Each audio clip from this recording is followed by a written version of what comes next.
Bharat Tiwari encounter case में CM सम्राट चौधरी अपने ही गठबंधन में घिरते नजर आ रहे हैं। बीजेपी और जेडीयू दोनों पार्टियां के कद्दावर नेता उनके साथ खड़े नहीं दिख रहे हैं। दरअसल कहते हैं कि राजनीति में बहुत कुछ परिस्थितियों पर निर्भर करता है। कल तक एनडीए के जो कद्दावर नेता बिहार में एनकाउंटर को सही बता रहे थे, सीएम सम्राट चौधरी की तारीफें कर रहे थे, कसीदे कर रहे थे, अब वही नेता उनसे कन्नी काट रहे हैं। दरअसल भरत तिवारी एनकाउंटर ने सीएम सम्राट चौधरी के लिए अपने ही पार्टी में मुश्किलें खड़ी कर दी है। सारे नेता अब एक सुर में इस एनकाउंटर को गलत बता रहे हैं। दरअसल आपको बारीकी से बताते हैं कि इस एनकाउंटर के बाद कैसे सम्राट चौधरी की मुश्किलें लगातार बढ़ते चली गई और भरत तिवारी के समर्थन में आने का नेताओं का सिलसिला जारी रहा।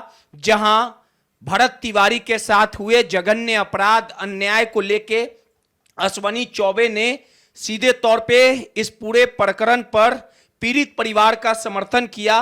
भरत तिवारी को क्रांतिकारी लड़का बताया।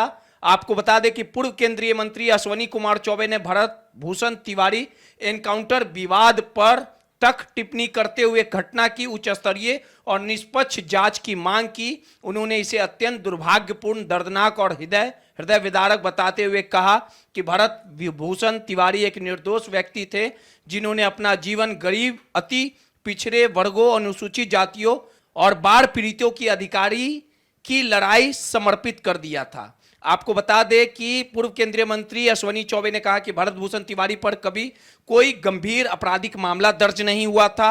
उन्होंने दावा किया कि तिवारी समाज के कमजोर वर्गों की आवाज उठाते थे और इसी संघर्षों के दौरान उन्हें अपनी जान गंवानी पड़ी। अश्वनी चौबे ने कहा कि भरत तिवारी गरीबों के हक के लिए लड़ाई लड़ रहे थे। बाढ़ पीड़ितों, भूमिहीनों और वंचित वर्गों के लिए संघर्ष करते करते उन्होंने अपनी जान दे दी। पुलिस ने भरत तिवारी के परिवार को प्रताड़ित किया। अश्वनी चौबे ने यह पूरा आरोप लगाया और साथ ही अश्वनी चौबे ने आरोप लगाते हुए पुलिस का व्यवहार ऐसा था मानो तिवारी कोई बड़ा अपराधी, नक्सली, उग्रवादी या डकैत हो। उन्होंने कहा तिवारी के घर बार बार पुलिस बल भेजा जाता था, जिससे उन पर और उनके परिवार पर मानसिक दबाव बढ़ गया।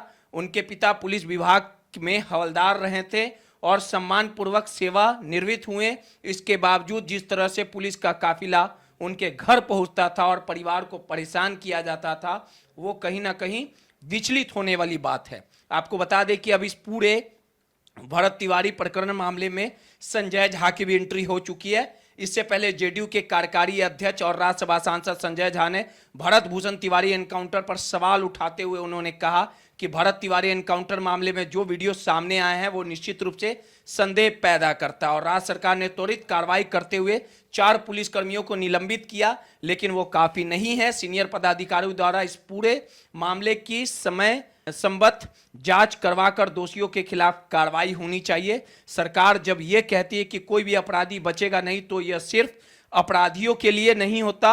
अगर पुलिसकर्मी भी कोई अपराध करता है तो वो भी बचना नहीं चाहिए, उनके खिलाफ भी कार्रवाई होनी चाहिए। वहीं बिहार सरकार में जेडीयू कोटे से मंत्री अशोक चौधरी ने इसे सीधे हत्या बताया था। उन्होंने कहा था कि पुलिस ने इस मामले में गलत किया। पुलिस को विपरीत हालात को कंट्रोल करने की ट्रेनिंग दी जाती है। रंगदार और अपराधियों से पुलिस एनकाउंटर कर सकती है, लेकिन इसका मतलब यह नहीं होता है कि जिसे दिल करे उसे गोली मार दे। ऐसे पुलिस वालों के खिलाफ तो हत्या का केस चलना चाहिए। इसके अलावा मंत्री विजय कुमार सिन्हा ने भरत तिवारी के एनकाउंटर पर सवाल उठाया था। वहीं जीतन राम मांझी जो केंद्रीय मंत्री है, उन्होंने भरत तिवारी एनकाउंटर के बाद सम्राट चौधरी के समर्थन में ऐसी बातें कही, उल्टे उन्हीं की फजीयत हो गई। सोशल मीडिया एक्स पर पोस्ट करने के बाद जीतन राम मांझी को लोगों ने ट्रोल करना शुरू कर दिया था, लिहाजा कई नेताओं ने इस पर बोलने से परहेज किया।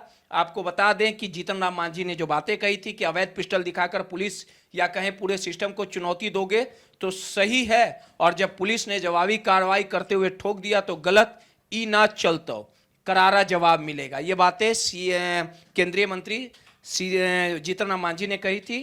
क्या सीएम सम्राट के सामने बड़ी मुश्किल? अब सवाल यह है कि क्या ये इनकाउंटर बतौर मुख्यमंत्री सम्राट चौधरी के करियर का सबसे बड़ा दाग साबित होने जा रहा है? वहीं दूसरा सवाल यह है कि अब एक एनकाउंटर की पैरोकारी करते अब सीएम सम्राट को यह समझ में आ गया है कि पुलिस को जरूरत से ज्यादा छूट देना घातक साबित होता है। खैर, इन सवालों के जवाब सीएम से मिलना तो मुश्किल है, लेकिन इतना तय है कि भरत तिवारी एनकाउंटर के बाद विरोधी साथी भी उनके खिलाफ कहीं ना कहीं खिलाफ नजर आ रहे हैं। भले ही उनका नाम ना लिया जा रहा हो, लेकिन निशाने पर सम्राट चौधरी हैं।